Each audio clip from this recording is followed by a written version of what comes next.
What is a man? A miserable little pile of secrets. But, enough talk. Have at you. Yes! We're talking about Castlevania. Yes, we are. Specifically, Sequelitis. Yes. Castlevania 1 versus Castlevania 2. Oh, man. What a horrible night to have a curse.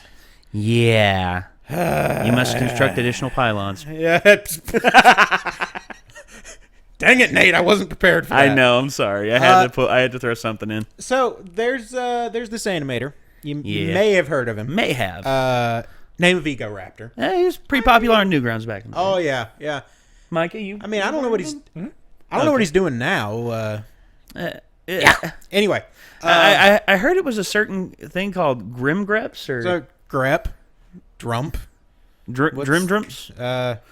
Show the logo. Anyway. Let's play. That's it. Oh yeah, he's working with Jeff in those. Game Grumps. Gavin? God. Anyway, Actually, they have worked together in a little bit. yeah.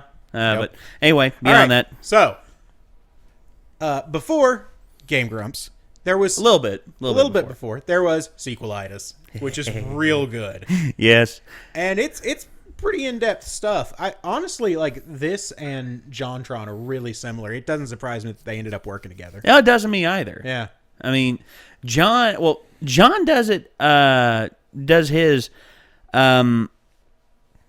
It's pretty much all live action. Yeah. And from what I've seen of these, they're mostly pretty animated. much all animated. Yeah. Which EgoRaptor is a very Aaron Hansen, EgoRaptor, is a very talented artist. Very talented a lot of things. He's a very talented voice actor, very talented singer, very talented comedic writer. And honestly, he's awesome can we across just, the board. Split this guy into two so that he has twice the amount of time to work? I just said fours, dude, because honestly, have him do a dedicated. Split him and Dan into like fours, or at least Dan into twos. Dan into two, so we can have Ninja Sex Party and Game Grumps. Game Grumps.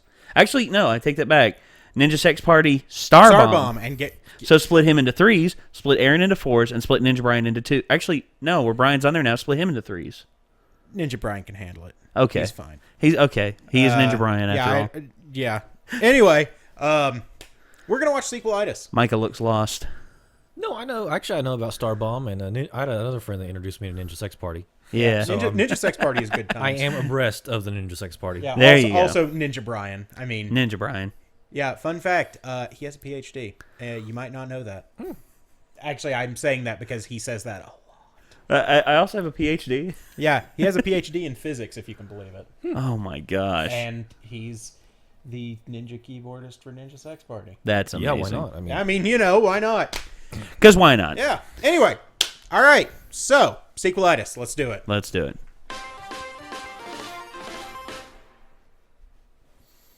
Castlevania 1 was so fucking cool. It was fresh and exciting, and it felt great. Whipping dudes, yeah, I'll get out of here! The best part, though, was that it clearly had a lot of thought put into it. For better or for worse. See, the thing you gotta realize about games in the NES days is that last stability was even then a big issue. Games were anywhere from $30 to $60, and that shit's steep. Yup. You couldn't pay for that shit with your fucking lunch money. The NES cartridge didn't have a lot of space, so developers had to mind their limits, but also try to make a game that lasts a long time so people felt like they got their fortunes worth. The easy out at the time was making a game that was frustratingly hard. Yup. Most of the time it was in cheap ways. Yeah, that. Castlevania took it a step further in the right direction. Somehow, at the beginning of the video game era, these guys knew what game design really was. They employed Bram a lot Stoker, of misdirection James in order Banana. to create a difficulty level that was out of this world. The idea was that most kids just kind of plow through a game. If you did that in Castlevania, though, you got your balls rocked. Oh, God. They planned everything around the path you would take if you just ran right through. Castlevania's level and enemy placement required you to stop and think for a second.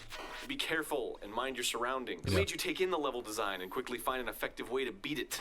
Or you could just die.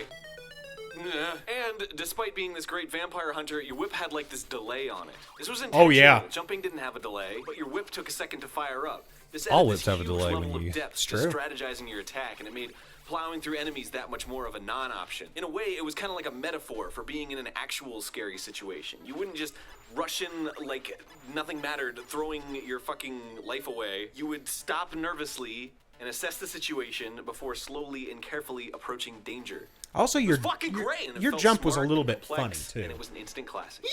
Yeah, it was committed to a jump arc, really. Yeah. So I know the Angry Video Game Nerd made a video about Castlevania 2 Simon's Quest, and I love him and that video, but I don't give a fuck. So here's what they did right in Castlevania 2. Number 1, game feel! So, Castlevania 1 and 2 employed the same basic elements. Attack with your whip and kill enemies, yada yada, bing bong boom. But Castlevania 2 had better game feel in general. It just felt better. The whip sound effect was way cooler. And the death sounds were better. There were more enemies that took more than one hit, and they made wailing on enemies feel so much better. They added more of a freeze to when you hit the enemy that took Oh yeah, hits. yeah, I get that also, stun the little lock. explodey flame was nicer, and it was a much better Yeah, it was indicator a, of Yep. death. it was a sharper. Because It was a sharper brighter. one. I liked it. It just Yep. looked like it popped out. It was clear you killed an enemy, or at least that you were hitting an enemy, and that felt good. It felt good. It felt good. It felt really good when I beat the shit number 2, day and night. Are you being serious? Yes, I'm serious. Come on, you're I'm kidding. serious. Look, okay, I know you've all seen the AVGN review, and he complained so much about that shit. Yeah, okay, maybe the little prompt was kind of tedious Yeah. And took a friggin' And then- eon to. when it showed up They- and it lasted for 7 centuries as you're waiting to play. Okay, duh, Yep. that's a given, and they should have fixed that. But the concept of this element was new, and it was exciting. You never knew when the world was going to turn on you, and it reminded you of this kind of sense of looming evil. Silent Hill, Yeah. the same goddamn thing. Y'all love it so much. Castlevania's theme True. was horror Yep. and fear. This was difficult in the NES days because, I mean, look at this. What is this even? So they had to, like most other developers at the time, true. resort to using the game to set its tone. Can you believe it? How do you make a game I that looks can. like this or this? Scary. For Simon's Quest, it involved making the player feel helpless somehow, afraid of something bigger that he can't explain or control standing in his way. There you Yeah. go. Scary, or at least unnerving. And it was especially scary when you were low on health in the middle of a long stretch and you're like, please don't let there be a curse, please don't let there be a curse, please don't let there be a... Yep. I mean, that prompt alone just scared the shit out of me the first time I saw it even. I was just like, what is happening? Castlevania 1 didn't have that shit. It just had goofy skeletons throwing bones. It's true. When are you gonna run out? That's a lot of But okay, fingers. I Yep. just like to give credit where credit is due. When are you gonna run out of Simon's bones? Quest is dumb, and it's stupid, and it's stupid, and it's dumb. Okay, here's what they did wrong. Number 3, towns and the RPG. The towns were dumb and boring and had nothing to do with hitting things with your whip. Okay, so this game added RPG elements where you had to buy upgrades from a store. Hearts that you collected from enemies instead of being your ammo for your alt weapon, which was the bomb, by Yeah, the way. it's Instead really are good. money to buy upgrades and other necessary objects for completing the game. So instantly this becomes farming, and instantly this becomes pointless and dumb. These kinds of things were meant to elongate a game. They're made to manipulate you into thinking you're achieving something more than you're actually achieving. What? Huh? What? Yeah. It is. What? An element in a game wasn't made solely for me to have fun? Oh no. That's no. Let me ask you something. What is the difference between A, killing a bunch of zombies to get hearts out of them, collecting the hearts, and then going back to town to get an item to go to another part of the game, and B, playing a game where you kill zombies that are obstructing your forward path to another part of the game? Answer 4 hours. See, this is the difference between Castlevania 1 and Castlevania 2, and this is pretty wholly the difference. Becomes the source of all the game's shortcomings. Simon's Quest is very manipulative. There's a lot of fucking running around. Castlevania doesn't waste your fucking time, and it gives you a goal to look forward to.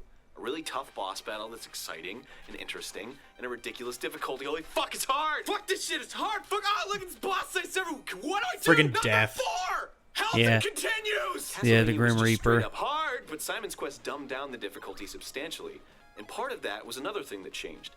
No chicken, just churches. See, these are the kind of analogies I love about video games. Castlevania 1 is to chicken, as Castlevania 2 is to churches. What the fuck are you talking about? Mysterious hidden roasted dungeon wall chicken in Castlevania 1 Man. healed you, but in Castlevania 2, Love wall churches chicken. and towns heal you. So Wall in chicken's Castlevania the 1, if you needed best. health, you were fuck! I don't Unless trust you got wall lucky chicken. or you knew Never exactly trust where all wall the chicken chicken, was but hidden, it's- and you were at it's a spot such a where good there thing. was, you know, indeed. You find it and it's just like, Yeah, and you're just like, If you were man yes, enough wall to make a chicken. pilgrimage to your local town, you could hit up the church and get all your health back. But if you died, you just kind of respawn where you died. so Okay. whatever. Yeah. Well, whatever.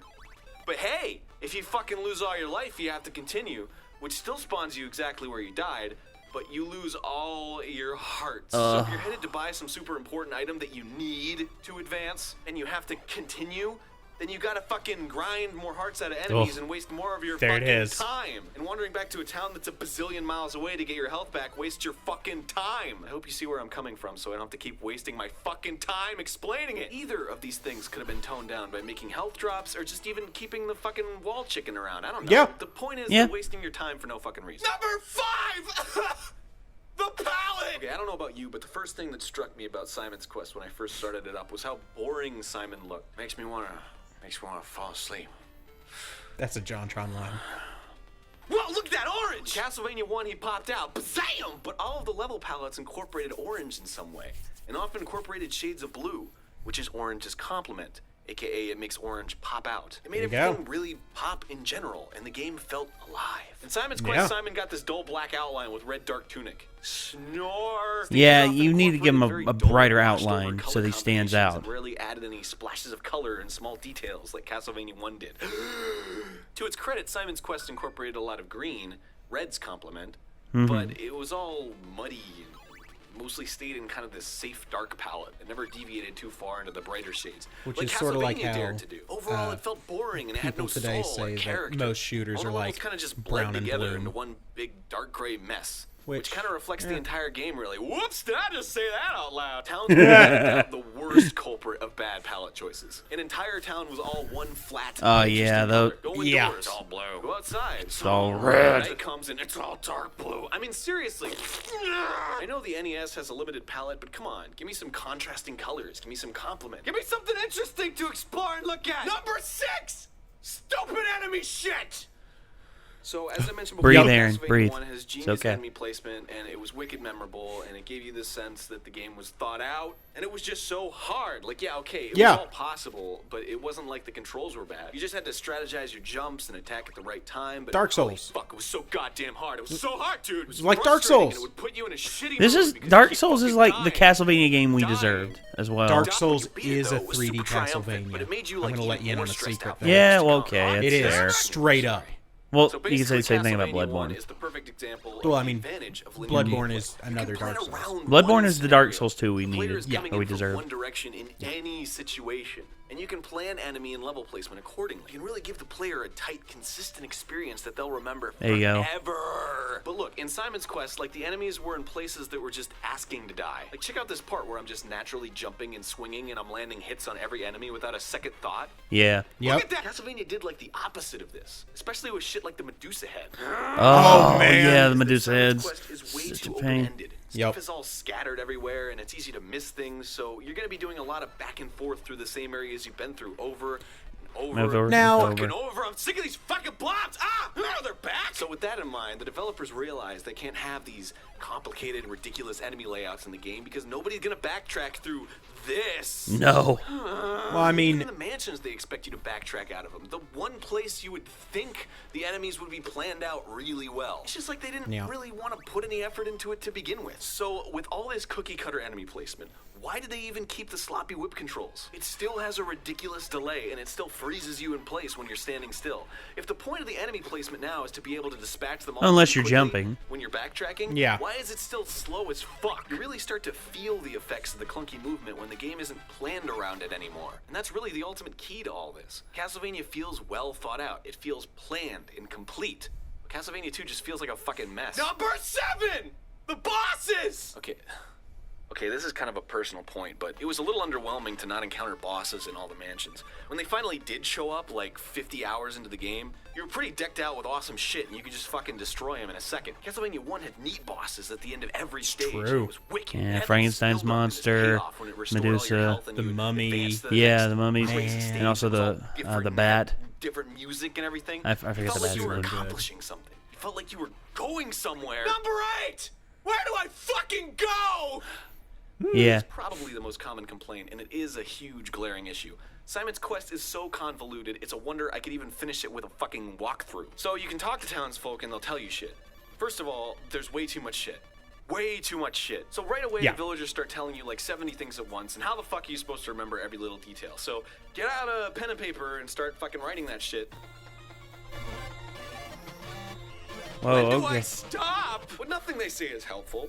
It's all cryptic, and some of them lie to you. Once you actually know, I like the music in Castlevania 2 a lot. There's some good stuff there. Do that specific thing, and you still can't even interpret it as what you were supposed to do. Kneel next to the wall on the far left, or whatever is. Hit your head on the top of the... What the fuck? How to fix it? Okay, see now, what I think is kind of nice is this dude named the Almighty... I've seen this Simon's Quest, redaction. Simon's Quest Redacted. And they did a couple things way right. Number one, the text crawling is wicked fast. Number two, all the dialogue is rewritten in fucking English, so people say things that actually clue you in on what to do. Number three, the night and day transition is lightning fast. It was a really nice gesture, and it truly shows how creative some gamers can be. But when it comes down to it, the minor tweaks can't fix an ultimately broken game. See, everybody nags about all the little things that annoy them about this game, but if the game itself is bad, fixing those things won't really do much in the long run. Knowing where to get the items is great, whatever. But getting there is boring. Jumps are frustrating, enemies are lifeless and forgettable. There you Running go. around back and forth is tiring, grinding for hearts is a fucking chore. It's a fucking mess! Point is, Konami tried something different with Castlevania 2 in order to make it last longer than Castlevania 1. That's the bottom line. They probably heard that people thought Castlevania 1 was too difficult, so they toned it down to give the player avatar strength, leveling up the player's avatar while still maintaining the basic level of difficulty throughout. It wasn't hard in the traditional sense, it was only imaginary hard, because enemies took more hits if you didn't have the best whip, and dispatching more resilient enemies wasn't really a challenge, it just took longer. What was truly hard was avoiding Medusas and axes and still being in the range of the night guy to lay some hits on him, and fuck! See, he took a lot of hits, but you weren't just standing there wailing on him, you were surviving this onslaught of constant shit, and every extra hit he took had serious implications and consequences for you as a player. Yes! Oh man, another one! The epilogue! Castlevania 2's cheap last ability is easily identifiable because it falls flat in so many areas, aka it sucks. But the more recent Castlevanias have been using the exact same tactics that I've been complaining about. There's a lot of running around, you level up your strength, you have to get items in order to advance forwards, but these games get unreal praise. Why is that? It would be because they use Circle of design Moon is choices probably that my complement favorite, all of this shit. favorite Slowing up handheld feels one. good because all those sparkly sounds and colors. It feels good to hit enemies. The hit sparks and sound Yep. effects are all really exciting. Moving around is fast, and jumping on stuff is fun. You get a lot of power-ups that change how the game is played a little bit at a time. You get a lot of small rewards frequently. It's just very fast-paced. It feels very conducive to mindlessly running around because you aren't constantly hindered by this choppy platforming and slow whipping. But are you getting anything out of it any more than you are when playing Simon's Quest with like a walkthrough? Do you feel like you're legitimately beating a hard boss or enemy by grinding for a while and getting the best sword and then wailing on him until he falls? Are you getting any sense of genuine satisfaction from having to run back and forth through places you've already been in order to get something that allows you to advance forward more easily? Or do you still feel the most satisfied when you use your wicked cunning to get around these super perilous obstacles? I mean, it's kind of like comparing a snack food to high-class dessert. You can just chomp away mindlessly at snacks because that's how they're made. They're addictive by nature. They just make you reach for more even if you don't really want more. But a high-class dessert takes some slowing down. It demands that you take a moment to really enjoy how complex and satisfying it is. In the end, you'll always think more highly of the high-class dessert because it gave you a feeling of true satisfaction. It's not designed to go on forever. It was designed to finish off a meal. Maybe it was so good you wanted more. But what you had was delicious, and you're glad you had it. Or you could just be a fucking pig and eat it all. Yeesh. Now, Okay, go ahead, Ben. all right, so to a certain extent, I agree with him, but the thing is, I think it's more along the lines of, you know, Castlevania 2, they tried to do something, and then maybe, you know, a little further down the line, like, I don't know, Symphony of the Night, they sort of figured out this whole backtracking thing. Okay. You know, they figured that bit out. Yeah. And it's like, okay, so you see all of these areas where it's like, okay, I don't know how to progress here, but I mean, I feel like I could get through this later. And then you find something, you're like, ooh, wait, there's so many places I could use this. And you're like, man, I want to go find out what's in there. So it's really more of a sense of adventure, but the grind in and of itself isn't so prevalent, I guess. Well, I kind of feel like that is sort of those were the early machinations of open world gameplay. Is like some things were inaccessible at first, and once you understand that you have something that will help you overcome an obstacle, then you go back to explore it. Yeah. Because you couldn't really make a free roaming world. as such. So they had to They had to sort of like lock you in a certain way. Well, it then it separates slowly opens. linear and non-linear gameplay. So then it slowly opens up once you progress. Yeah. Well, the first Castlevania is linear, fully linear, very linear, fully linear. You're on the track. You go forward. That's it. And Castlevania 2 was an attempt at non-linearity. Yeah, it was attempt at open world art. They added in RPG elements. They dumbed down the difficulty. And the thing is, It didn't work. I mean, now dumbing down the difficulty, that's one thing. Yeah. But the RPG elements, the free roaming, Yeah. the need to backtrack. Symphony of the Night, widely regarded as one of the greatest games ever made. Yeah. When Metroidvania hit, it hit hard. Metroidvania. I mean, well, that's the thing. Yeah. Metroid was doing that, and then they applied it to Castlevania, and it's like, It worked. whoa, yeah, friggin' Igarashi, man. Yeah. And then, Konami decided, oh, people don't want to play that sort of game anymore. Yes, we friggin' do. Who said to stop? I mean, okay, Guacamelee, which is Metroidvania with luchadors. No, seriously, this is a friggin' thing. I've seen it. Igarashi had a Kickstarter recently for what is the name of it? But basically, it's a new Symphony of the Night. And it looks super good.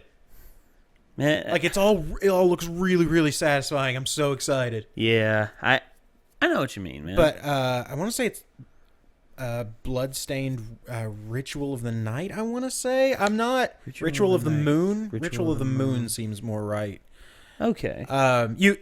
You can find it online. It's Yeah. easy enough to find, and it's actually supposed to be coming out kind of soon. Maybe, I don't know. Oh, okay. I mean, I've seen the demo that they put out for one of the conventions, and it looks really good. Oh, we'll have to see. Oh yeah, it's we will have to see. And it handles a lot like Symphony of the Night and Aria of Sorrow, Dawn of Sorrow, the Game Boy ones. Yeah. It was really good. For me, Circle of the Moon was one of my favorites. It's a good one. Yeah, and okay, one of the biggest reasons why I liked it, main character's name. Yeah, you would. I can't help. Oh, it's just like one of your main reasons why Sinister is one of your favorite villains. I don't know about that. Really? I mean, the name thing is a mild coincidence. It really is. Well, for me, and also the game was really good. I mean, yeah, the game is really good. The game was really good. Circle of the Moon. To me, it's one of the best examples of the style that made the Castlevania games so good. And this just brings me around to a point that I think I've made before, but I'm going to make again. Castlevania Harmony of Dissonance. Multiplayer, co-op, Castlevania. Yeah. 3-man tag team. I'm down. You can have up to 6. I'm up for it. Yeah, I want I'm up for it. I call Soma Cruz. Okay. I'm pretty sure you can play as... You might be able to play as Nathan Beaumont. I don't know. We'll see. Yeah. I mean, and clearly, Alucard. Alucard, I mean, yeah. come on. Yeah. He's pretty cool. Yeah. He's a cool dude.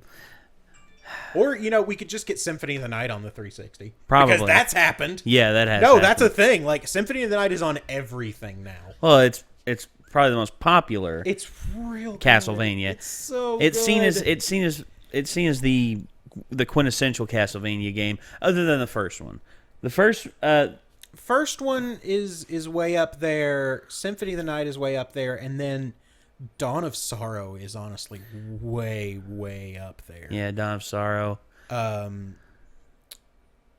Let's see. Portrait of Ruin is okay, but it feels like way too video gamey.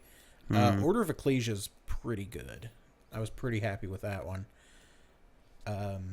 We don't talk about Lords of Shadow. Oh, you mean God of War? Yeah, Castlevania style? Castle of Vania. Yeah. Castlevania. Castlevania. Oh boy. Okay. It's a whole So thing. Anyway, this I found very interesting. He makes a lot of good points. He did make a lot of good points.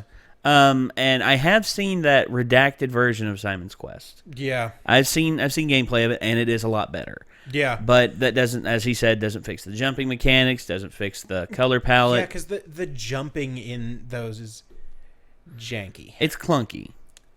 Doesn't really get better until later on. Yeah, until I think Super Castlevania 4. I think was the one where everything changed. Where it starts getting. That like I think that was when the Fire Nation better. attacked. Yeah. Think you're right. Joking. You're right. Fire Nation just swoops right in and fixes your jumping Super mechanics. Castlevania 4. Oh man. There you go.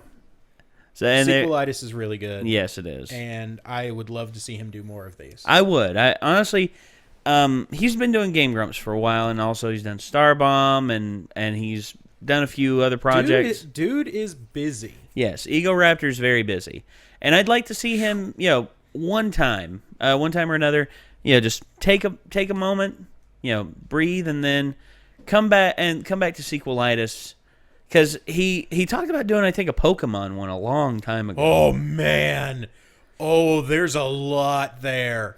So there's a lot. So there. yeah, we'll have to see how that plays out. Well, anyway, this was fun. I enjoyed this. If you all enjoyed this, let us know. See, that was a good transition. There you better go. than my usual. Yeah. Let us know if there's something you want us to watch. Let us know if you thought we were right. Let us know if you disagreed. Be civil. That's all I'd ask. Because Nate reads all these comments, and the anger is not. They good come up for on his my blood. phone. They come up on my phone all the The anger is not time. good for his blood pressure. I'll just tell you that. My right blood now. pressure's fine, dude. You I'm just say used to that. it. I don't believe you. Here, feel my arm. Feel for a pulse. Maybe I'm not doing this right, but I think Nate's dead. He's a vampire. Micah, I'm gonna need you to get me the chain whip out of your car. No need for that. I'll get the holy water. I mean, my sister's a priest, so it's fine. Holy water has nothing on this.